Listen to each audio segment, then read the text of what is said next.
until you have had the taste of finishing, you will not respect yourself.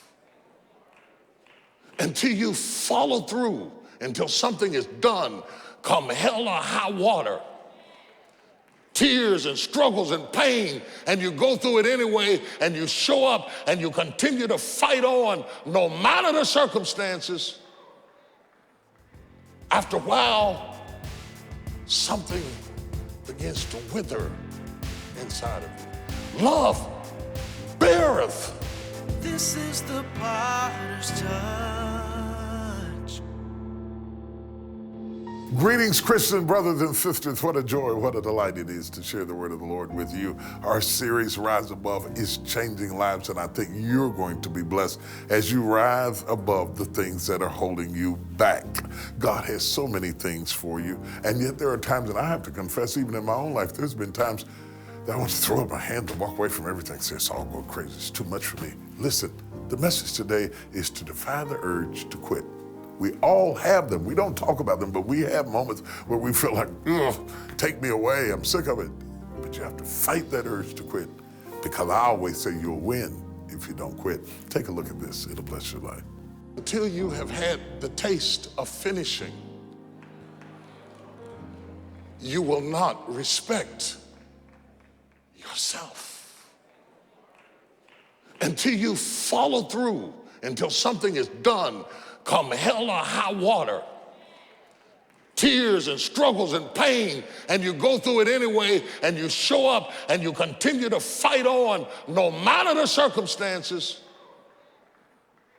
After a while, something begins to wither inside of you. Love beareth all things. I hadn't been taught to take anything.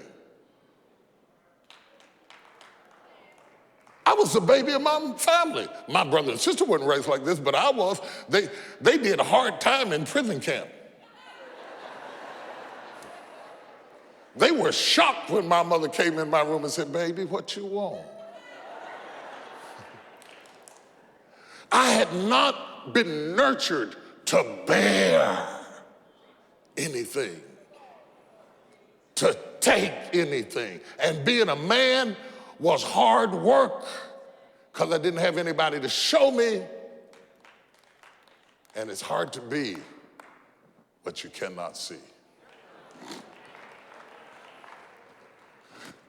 See, some people quit because things are out of control. Nobody quits what you can control. But the moment you get in something where you don't get your way, or you get reprimanded, or you get corrected, or you go through this, or you go through that, or you go through the other, or it's bad conditions or bad circumstances, the first thing the immature mind says is, this is ridiculous, I quit.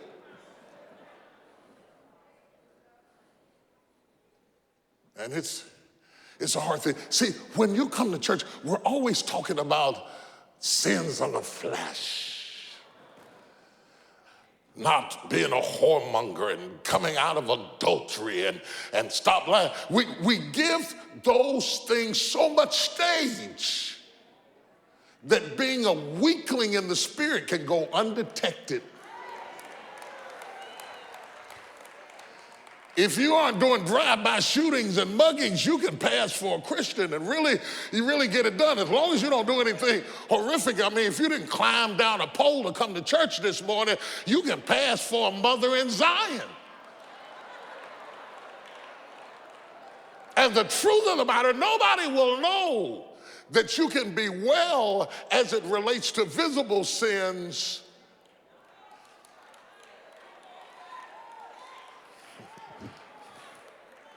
The Bible calls them sins of the spirit. The Bible talks about sins of the flesh and sins of the spirit. There are some things that attack your flesh, and there are some things that attack your spirit. And I'm going to do like Paul and say, this I say, but not the Lord. This is something that I have noticed, that some people who have a terrible time controlling their fleshly sins can have real good character as it relates to other areas of their life, and other people who don't smoke and don't drink and don't chew and don't run around with them that do, you can't find out what's wrong with them until you marry them or get on the job with them or interact with them. They will pass for holy until you find out that they don't keep their word, that they will give up easy, they don't complete their assignments. You can't trust them to stand by you. And no, they wouldn't take a drink for nothing in the world, but they wouldn't fight with you in a lion's den. And sometimes you have a choice. Oh, God, help me. You'd almost rather have the other person in a dogfight than to have somebody who is morally good and their character is so defected that you don't know what they're going to do from one moment to the next. Can I preach this morning? I never will forget, as a young minister, newly married, I had a friend of mine who was much older than me, who was going through a real tough time in his marriage. And I didn't even support or believe in, for that matter, divorce at that time. But his marriage got so bad, I told him, you ought to get out. I said, you ought to just get out. I watched him suffer so bad, I thought you ought to quit. He was so lonely that he got a dog and named it Friend. Oh, no. I'm not being funny. I'm serious. See, you don't know what people go through behind the scenes trying to cope with life. And I watched him take so many blows in his heart, in his masculinity, in his character, that it was so hard to watch. I wanted him to divorce her so I didn't have to see it. He stayed, and things got worse.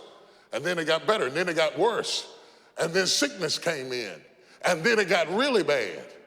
Throwing up on him, urinating on him, cleaning her up. You see, you can go through stuff and never know what's going to happen down the road or who you're going to need. My mother used to say, you never know who's going to have to pass you your last glass of water. And he stuck it out to the end. I mean, to the end. And I was at the funeral, listening at him scream and cry over a person who I knew had broken his heart into pieces over and over again. And yet there was some bond between them deeper than what my young eyes could see. And I remember thinking, you finished. I had never seen it before. You finished. You went all the way to the end. Better and worse, and sickness and health, and richer and poor. You went through all of that stuff, all the way to the end. It was amazing to see somebody who finished outside of convenience. Still to come on The Potter's Touch. I lost a lot of stuff. I lost a lot of friends. I lost a lot of strength. I lost a lot of courage. I lost a lot of time. I lost a lot of money, but I kept down on my knees. I was still believing. Broke, I was believing. Lonely, I was believing. Betrayed, I want to know you're a healer, but I don't want to be sick. How do you win the fight when the enemy is in me? Is there a way I can be what I need to be without going through what I got to go through? I fought with haters, liars, backbiters, and betrayers. And many times I laid in the bed, I couldn't go to sleep because I was fighting with myself. I fought. Rise above everything that's holding you back from fulfilling your destiny. Receive Put It Behind You on CD from the Rise Above series when you help us reach others with a gift of any size. If you lose a job, keep the faith. If you lose a spouse, keep the faith. If you bury your child, keep the faith. If you have to downsize, keep the faith. If you have to move in with your mama, keep the faith. And when your gift is $60 or more, we'll give you the groundbreaking series Rise Above on DVD, along with 3 inspirational bookmarks. However, when your gift is $125 or more, we'll also add this unique leather portfolio. It's not what they say about you that matters. It is what you say about you that threatens your destiny. You will never be defeated by what they say about you. You will be defeated by what you say about you.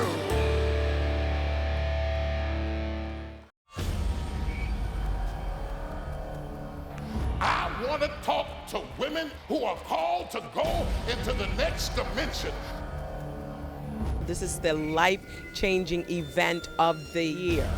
You can't think higher than the level that you are exposed to. The only reason why you don't think I've been through something is because I don't look like what I've been through. I love Girl Talk. I have value.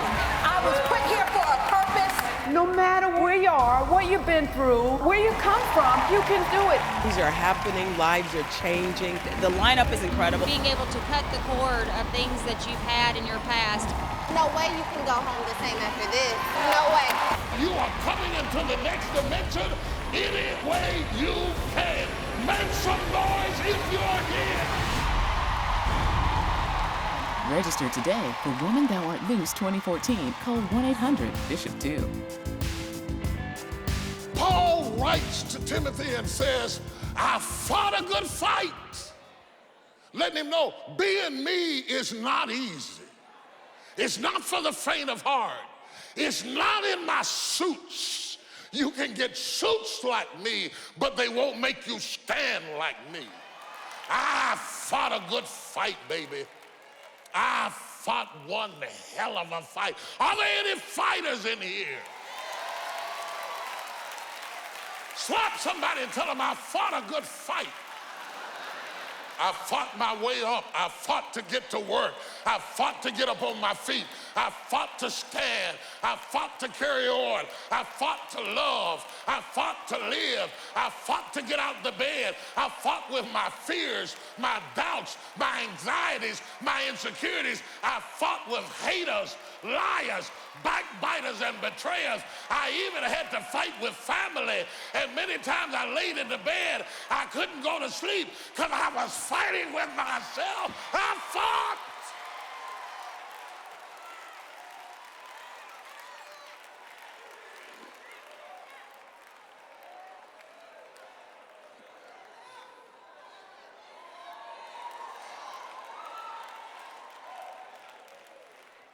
High five somebody and tell them I fought a good fight.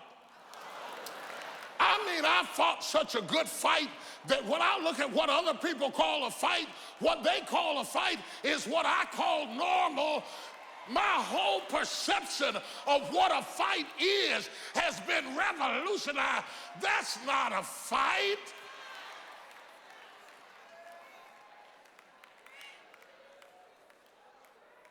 I fought a good fight. The old man tells the young man, I fought a good fight.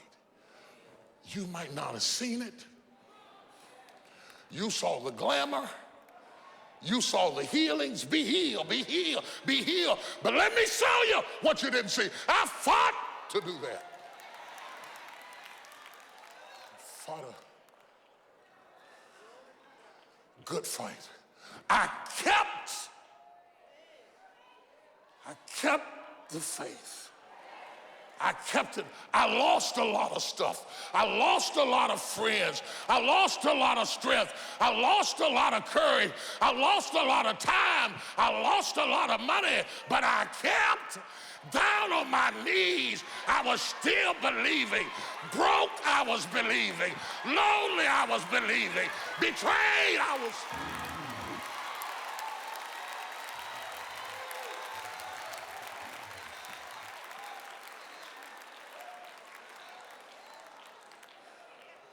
kept. Touch 3 people and tell them, keep the faith, keep the faith. If you lose a job, keep the faith. If you lose the spouse, keep the faith. If you bury your child, keep the faith. If you have to downsize, keep the faith. If you have to move in with your mama, keep the faith. If you're at your wit's end, keep the faith. If you have to catch the bus, keep the faith. If you have to thumb, keep the faith. If you get sick, keep the faith. If you lose your kidneys, keep the faith.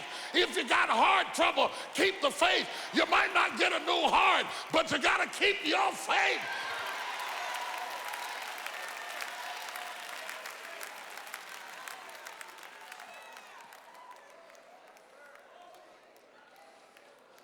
Then he says, the old man says to the young man,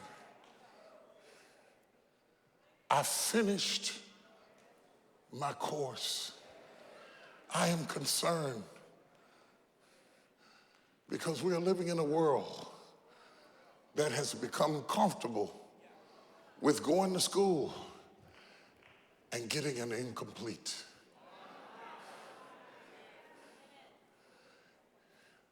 The danger of living a life of incompletes. 3 or 4 sets of families.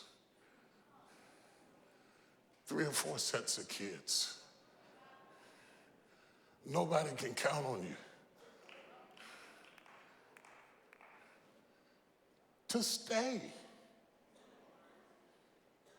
Forget winning. Forget winning. To stay.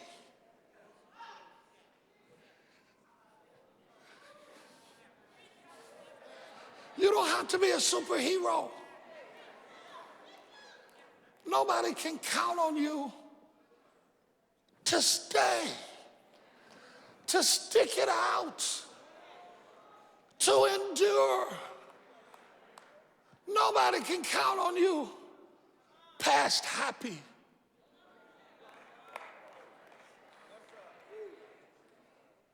They used to come in my office and say, I'm leaving him because he's beaten me. I'm leaving him because he abused my children. I'm leaving him because he's homicidal. Now they come in my office, they say, I'm leaving because I'm not happy. You're not happy? Who told you you was gonna be happy? What does that have to do with anything? Who do you know in your life that is happy all the time? You quit because you weren't happy? To the person who keeps quitting, you have to live with that infection that you carry, that propensity to never finish. Paul says, I finished my course. I didn't finish yours. I didn't finish yours. I didn't finish yours. I didn't finish yours. I'm not into your business. I'm not trying to get in your business. People who are trying to finish their course are not nosy. Because they are so focused trying to finish what they started. I don't have time to worry about what's going on in your house. I'm so busy trying to manage what's going on in... It's all I can do to finish my course.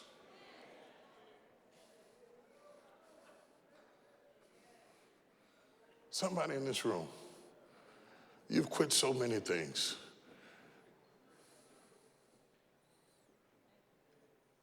That you've lost respect for yourself. Somebody say, give me the grace to endure. Don't misunderstand it. You can't be no wimp now. The Apostle Paul got into trouble. Lord, remove this thorn from my flesh. He had to pray. He had to go through some tough time. He said, I got so depressed. I got so discouraged. I wanted to die. I prayed after seeing people get healed and delivered. I raised people from the dead and couldn't get the thorn out of my own flesh. The contradictions of being powerful outwardly and conflicted inwardly is enough to make you quit. And still, he finished the course with a God who said no to his own prayer. Oh, y'all don't want to talk to me. What do you do when you're better on the outside than you are on the inside? I can get rid of your thorn, but I got to bear. Oh my God, this is so good. I'm going to get my own CD. I'm going to get this. Isn't it amazing how good you can be at fixing other people's lives? You know exactly what they ought to do.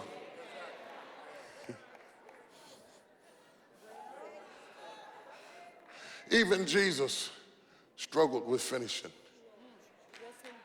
He goes to the Garden of Gethsemane and says, oh no. Daddy, this is tougher than I thought. He labored in prayer till sweat like blood like sweat poured through his skin, saying, can I get out of this? Can I get out of this? Can I get on a horse and ride away? Can I take a camel and ride away from a cross? Jesus says, Daddy, can I quit?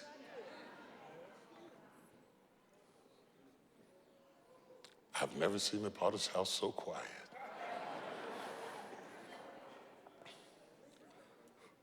Three times he prayed, help me to finish. Is there a way that I can get out of being me? Is there anybody in here who have ever prayed, Lord, is there a way I can get out of being me? Being me is not going so good. Being me is not what it's cracked up to be. Daddy, can I quit? And finally he says, not my will. That's where it is. That's the whole thing. Not my will means not my way, not my preferences, not my pleasure, not my style, not what I wanted, not what I liked, but thine be done. I've got to stop. I hate to stop right there, but I've got to do it. I want you to hold on to that word because I believe that is a relevant word. Defying the urge to quit is what it's all about. It's not always about how many steps you gain forward. Sometimes just resisting the temptation to cave in is victory. Defy that urge and watch God move supernaturally in your life. And to all my sisters, where are my sisters at? Can I hear you? Hey, I know you're packing right now, getting ready for Woman Thou Art Loose, October 2nd through the 4th. Maybe a little early to pack, but not too early to get your tickets, reservations, reserve your seating. I want you to have the best that we have available for you, but you have to respond soon or we're gonna run out of seats. I wanna hear from you right now and come or send somebody, make it a gift to a wife, to a mama, to a friend, send somebody to Atlanta to experience Woman Thou Art Loose live. The theme is The Wait is Over. You are really going to be blessed by it. Have a great one today and know that I'm praying for you. I'm believing God with you. And whether you can meet me in Atlanta or just meet me on television, I am glad for your support of this ministry. Take care. God bless. I want to talk to women who are called to go into the next dimension. This is the life-changing event of the year. You can't think higher than the level that you are exposed to. The only reason why you don't think I've been through something is because I don't look like what I've been through. I love Girl Talk. I have value. I was put here for a purpose. No matter where you are, what you've been through, where you come from, you can do it. Things are happening, lives are changing. The lineup is incredible. Being able to cut the cord of things that you've had in your past.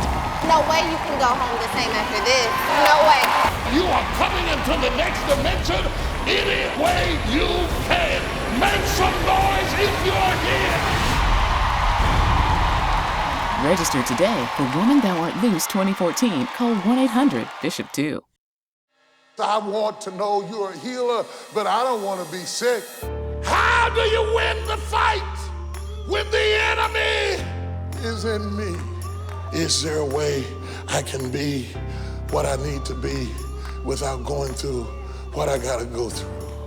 I fought with haters, liars, backbiters, and betrayers. And many times I laid in the bed, I couldn't go to sleep because I was fighting with myself. I fought. Rise above everything that's holding you back from fulfilling your destiny. Receive Put It Behind You on CD from the Rise Above series when you help us reach others with a gift of any size. If you lose a job, keep the faith. If you lose a spouse, keep the faith. If you bury your child, keep the faith. If you have to downsize, keep the faith. If you have to move in with your mama, keep the faith. And when your gift is $60 or more, we'll give you the groundbreaking series Rise Above on DVD, along with 3 inspirational bookmarks. However, when your gift is $125 or more, we'll also add this unique leather portfolio. It's not what they say about you that matters. It is what you say about you that threatens your destiny. You will never be defeated by what they say about you. You will be defeated by what you say about you. Next time on The Potter's Touch. I'll go on a job that is full of hell and chaos and smile every morning and do my job because it is not about them, it's about me. Defying the urge. And oh, what an urge it is to quit. Quit school, quit jobs, quit life, quit friends, quit church. Oh, what an urge it is to quit politics, pulpiteering, preaching, I don't care what it is, dentistry, medicine, nursing. Oh, what an urge it is to quit. 3 times Jesus prayed, can I get out of being me? I don't like what is in front of me. This is not Burger King, and you do not get to have it